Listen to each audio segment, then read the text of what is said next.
Bonjour et bienvenue dans ce nouvel épisode du Café Business dans lequel je suis très content de vous retrouver et on va parler de quelque chose qui me tient à cœur. Enfin, on parle souvent de choses qui me tiennent à cœur.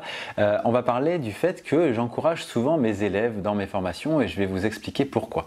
Alors vous le savez, je donne des formations SEO à des blogueurs, à des rédacteurs, à des entrepreneurs et le but étant de développer leurs compétences pour les rédacteurs pour qu'ils puissent eux-mêmes faire profiter du référencement à leurs clients et de développer leur site internet pour les blogueurs et les entrepreneurs. Et du coup par rapport à ça, c'est vraiment lié à de l'éducation, quoi. C'est des cours en ligne avec un but de progresser au niveau de l'élève. Et l'accompagnement que je donne là-dedans se fait dans le sein des cours, mais se fait aussi de par la pédagogie que j'apporte et ma manière de faire les choses. Et il y a quelque chose sur lequel je mets vraiment un point d'honneur, c'est le fait d'encourager mes élèves et vraiment être dans comment dire, dans une façon de faire qui est poussée vers le haut, féliciter, encourager, plutôt voir le positif que le négatif.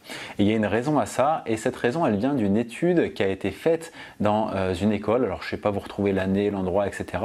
Mais en fait il y a une école où ils ont pris une classe, ils ont divisé les enfants en deux de façon aléatoire, c'était une classe de primaire, je ne sais pas quel niveau, et du coup donc il y avait mettons 10 élèves dans la classe A, 10 élèves dans la classe B, et dans une des classes, on a dit à tout le monde qu'ils étaient surdoués, ils ont fait un test et tout le monde était surdoué, et dans l'autre classe, ils ont fait le même test et on leur a dit qu'ils étaient sous-doués, qu'ils avaient des problèmes à l'école. Et du coup, à la fin de l'année, bien sûr tout ça c'était faux, hein, tout le monde avait un niveau commun, aléatoire, il n'y avait pas de... voilà. À la fin de l'année, les enfants qui pensaient être surdoués ont eu beaucoup plus de résultats que ceux qui pensaient être sous-doués.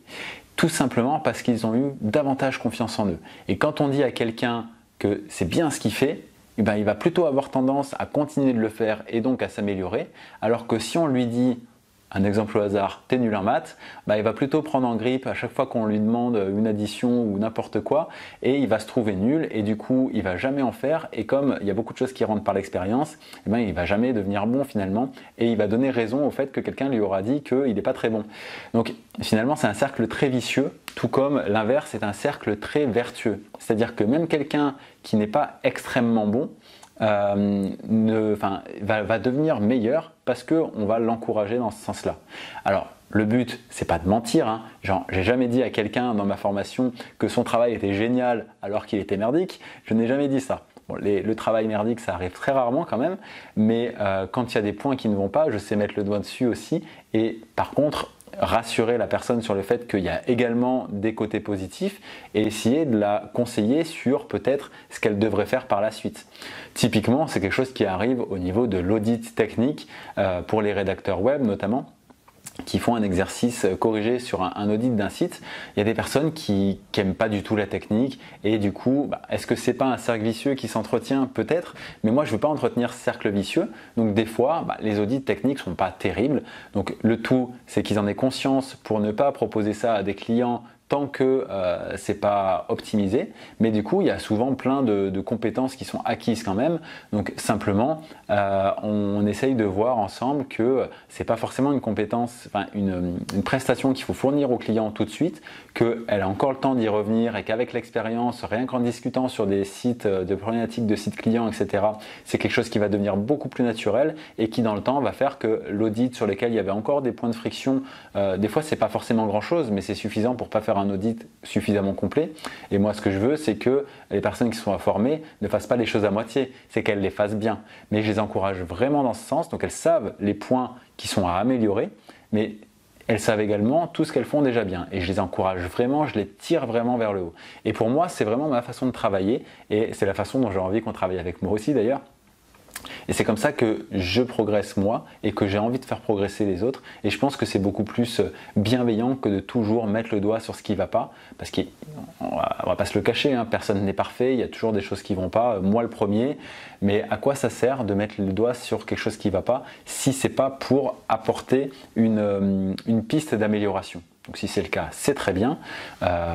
Mais si ce n'est pas le cas, autant se focaliser sur l'important et devenir meilleur dans ce qu'on est déjà bon, plutôt que de vouloir passer son temps à être un peu meilleur dans ce qu'on a du mal et ce qui ne nous plaît pas et ce qu'on n'a pas envie de développer dans tous les cas. Mais cet exemple-là d'école, vraiment, où avec les surdoués et les sous-doués, ça m'a marqué le jour où j'ai vu ça. Et c'est vrai, c'est logique quand on y pense. La confiance en soi, c'est le socle de tout ça. Et donc, vous êtes super.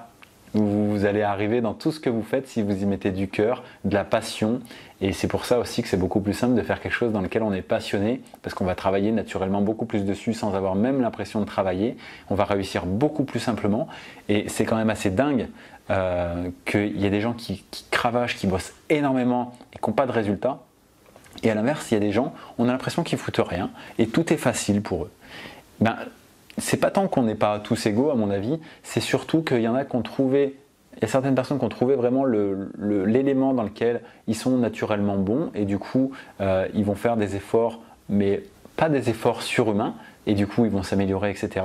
Et il y en a d'autres qui vont avoir un petit peu cette conception de c'est normal, la vie est difficile, il faut lutter, et du coup qui vont être toujours dans cette lutte permanente et en ayant toujours des résultats en deçà de ceux qui font les choses plus facilement.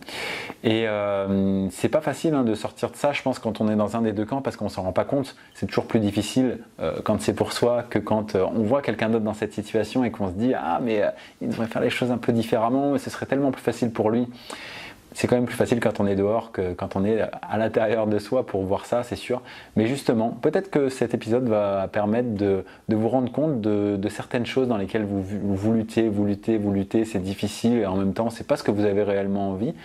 Pourquoi vous ne metteriez pas cette énergie ailleurs finalement? Et ça produirait beaucoup plus de résultats, ça produirait beaucoup plus de fierté en vous, enfin pour vous tout simplement. Et finalement, les choses se feraient beaucoup plus facilement. Donc voilà, encouragez-vous. Moi je vais continuer de faire cette pédagogie où j'encourage les gens, où je pense que ça leur donne confiance en eux, où ça produit un monde meilleur à mon échelle et je suis vraiment très satisfait de cette méthode-là et voilà, beaucoup de bienveillance, beaucoup de pédagogie, beaucoup de compétences et ça donne des résultats superbes, donc je suis vraiment très content et très fier moi-même de tout ça et voilà. C'est tout ce que je voulais vous dire pour cet épisode. Si vous l'avez aimé, likez-le, abonnez-vous pour être tenu au courant des prochains épisodes. Il y a un café business tous les samedis à 13h30. Si vous avez des idées de sujets, les commentaires sont là pour ça. Donc n'hésitez pas. Et puis même si vous n'avez pas d'idée de sujet, n'hésitez pas à faire un petit commentaire, ça fait toujours plaisir. Et on se retrouve samedi prochain à 13h30.